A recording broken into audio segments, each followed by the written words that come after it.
Hello, I'm Richard Gizbert, and you're at the Listening Post. This week, Finland, the school shooting, and the YouTube angle, how the story was reported. Embedded journalists, reporters, or propaganda tools, getting hot and bothered about global warming. And Star Trek, a delightful Turkish remake. Welcome back. The news from Finland came in stages. First, the reports of the school shooting, then the casualty figures, 8 victims killed, another 12 wounded. Then came the YouTube angle and news that the 18-year-old gunman had posted video of himself and his personal grievances on the web for all to see. It was reminiscent of the shooting at Virginia Tech earlier this year, but in the aftermath, there were big differences in the way the Finnish news media covered the tragedy compared to how the American media covered Virginia Tech. Our starting point this week, 2 similar news stories and the dissimilarities in how the tragedies were reported. A pupil who killed 8 people on Wednesday in a school shooting in southern Finland. Finland mourns the victims of the Jokela school massacre. The shooting happened just hours after a video was posted on YouTube. This was a global story, and what set it apart was not what happened, a high school student on a shooting rampage, but where it happened, in Finland, and the way the murderer's identity came to light. This was very much an internet-based event, which means that the first information was spread through the internet, actually. The regular media followed very quickly.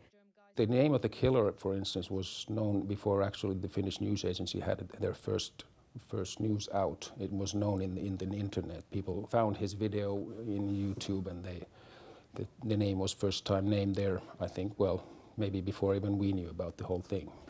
A country's news media tend to reflect the people they cover, the people who live there. That was true of the way the Finnish media covered the story. Finns are obsessed with statistics, obsessed with factual data in general, and I think that one of the ways that Finns have been dealing with this issue is to try to gather as much factual information as possible. Also indicative of the Finnish approach is that there's been an attempt to interview people who are credible and reliable sources, and I think unfortunately this is one of those issues where the longer you try to find experts, the more you realize that nobody really has such a good grasp on exactly why it happens in some places and not in others. I would say that Finland is one of the last places on earth I would have expected this. For such a shocking story, the coverage of the Jokela shootings was very low-key in Finland. The news media did not publish the names of the murder victims, quite unlike the coverage of another famous shooting in 2007. Tonight, NBC News has received a multimedia manifesto from the gunman at Virginia Tech. After Virginia Tech, NBC and other news organizations came under criticism for the exposure they gave the shooter and their relentless search for reaction from students and the families involved. Finland has a different kind of media culture. Kimmo Piettinen is the editor of the country's best-selling newspaper. I think the difference with the US media and probably other media also in Western Europe is that we, for instance, left alone the family of the killer. Nobody has tried to sort of reach the parents or relatives anyway. I think in the US probably the whole family would have been the pictures published and stuff like that. Here in Finland, the national broadcaster, for instance, is state-funded. Ratings are an issue, but not the live or die issue that they are in the US media. And therefore, the media in Finland tends to function more with an older journalistic attitude of, is this the right thing to do? Is this the right coverage to make? Whereas the US media is simply driven by the desire to make sure that whatever demographic they're serving, they get the highest ratings possible. Not that the coverage of the Jokela story was entirely without controversy. There has been a lot of debate now about whether or not they behaved decently, whether they were too intrusive, for example, with mourning people, especially young people, pupils who were minors.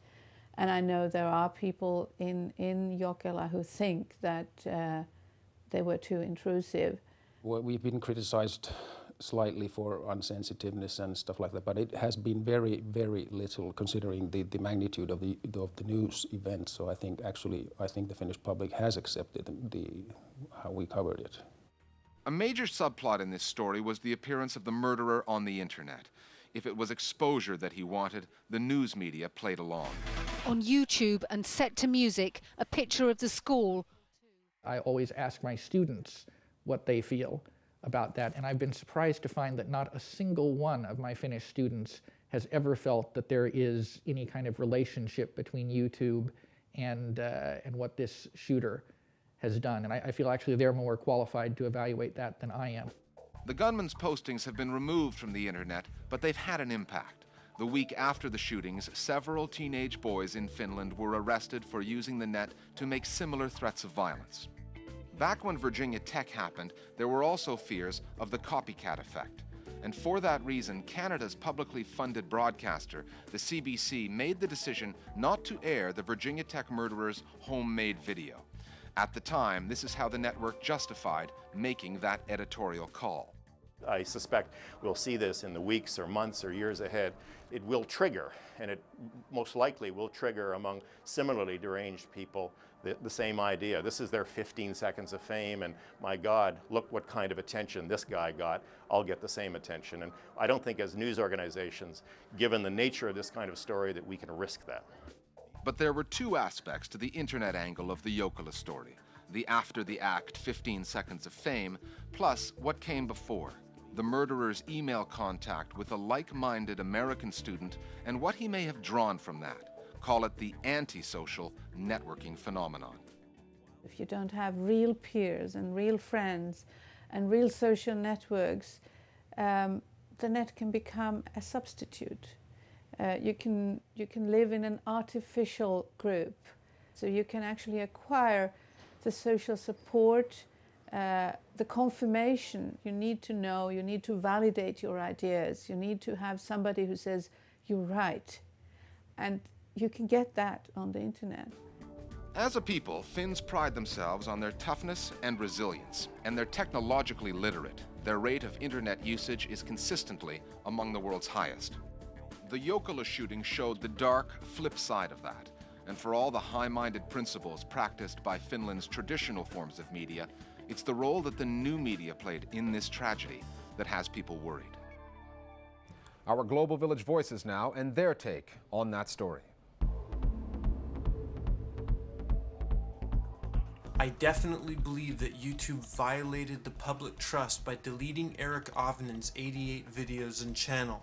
And for those people who believe that showing these videos would inspire other young people to commit murder and suicide, I ask you, what forces are at play in society that would leave our youth vulnerable to such irrationalities? If we can't learn and process this information for ourselves, we are absolutely doomed to repeat it. It's a last line of communication for them. And I think it's important that society takes these online video portals seriously, because these communications attempts could allow us in future to identify potential shooters, for example, and prevent it from happening.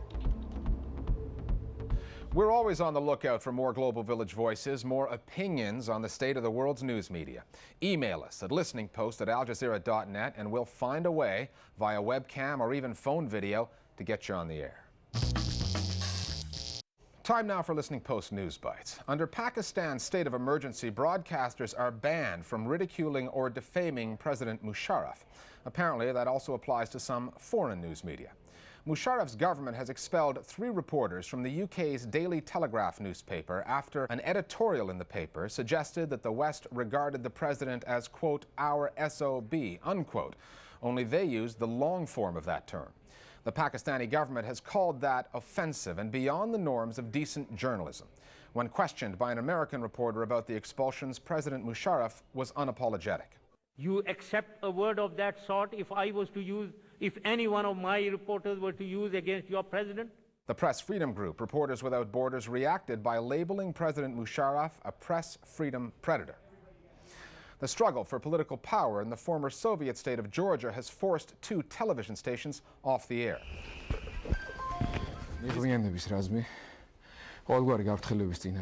When police raided the studios, the last words viewers heard from the announcer were, "Riot police are here, something horrible is going on." Then the signal went down. The station had been covering violent clashes in the capital Tbilisi between riot police and demonstrators who opposed Georgia's pro-Western government. In Sudan, 10 people have been sentenced to death for the murder of a newspaper editor, Mohammed Taha Ahmed, in 2006. Ahmed's decapitated body was found in the capital, Khartoum, 1 day after he was abducted from his home. 10 people belonging to Darfur's Fur tribe were arrested after a 5-month police investigation. Ahmed edited the pro-Islamist newspaper Al-Wifaq.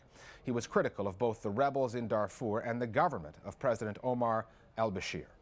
And there was a bit of a slagging match this past week between 2 American TV networks over climate change and what the television industry should do about it. And once again, as part of NBC Universal's Green is Universal initiative, we have turned out the lights in the studio. NBC was working in the symbolic semi-dark, part of a week-long green campaign which had the channel doing reports from the Arctic, the Antarctic, and the equator on the effects of global warming. But over on CNN... Hey, welcome to The Real Story. If I look a little brightly lit today, I apologize. Talk show host and climate change skeptic Glenn Beck threw up some extra lights and burned considerable personal energy just to mock NBC and the green movement. Along with the extra, completely unnecessary lights that we have on the set today are our way of reminding you that CO2 emissions and household wealth go hand in hand. Remember, the more you burn, the more you earn. Coming up after the break, getting close to the military side of the story in Iraq. Maybe too close.